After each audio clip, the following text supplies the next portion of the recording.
Ceci est l'image de la noche del football. Le king, le robuste, le fort, le puissant, celui que j'appelle El Vikingo, Sergio Ramos. Et même en tant que fan du Barça, j'y suis énormément attaché à ce mec-là.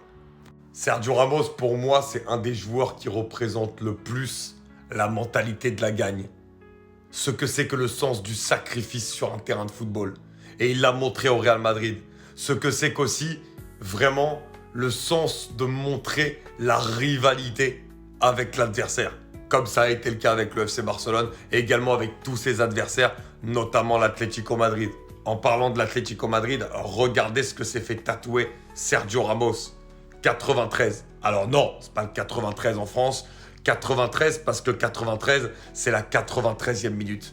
Et c'est là que Sergio Ramos avait marqué le coup de tête qui avait permis au Real d'égaliser à la toute dernière minute de la finale de la Ligue des Champions contre l'Atlético pour ensuite renverser les Colchoneros en prolongation et gagner sa première Ligue des Champions.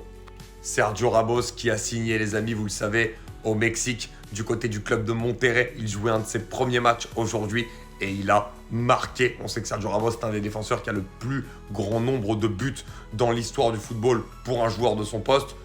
Il a tiré un peu les pénaltys sous le Real de Zizou à l'époque, ça a un peu aidé.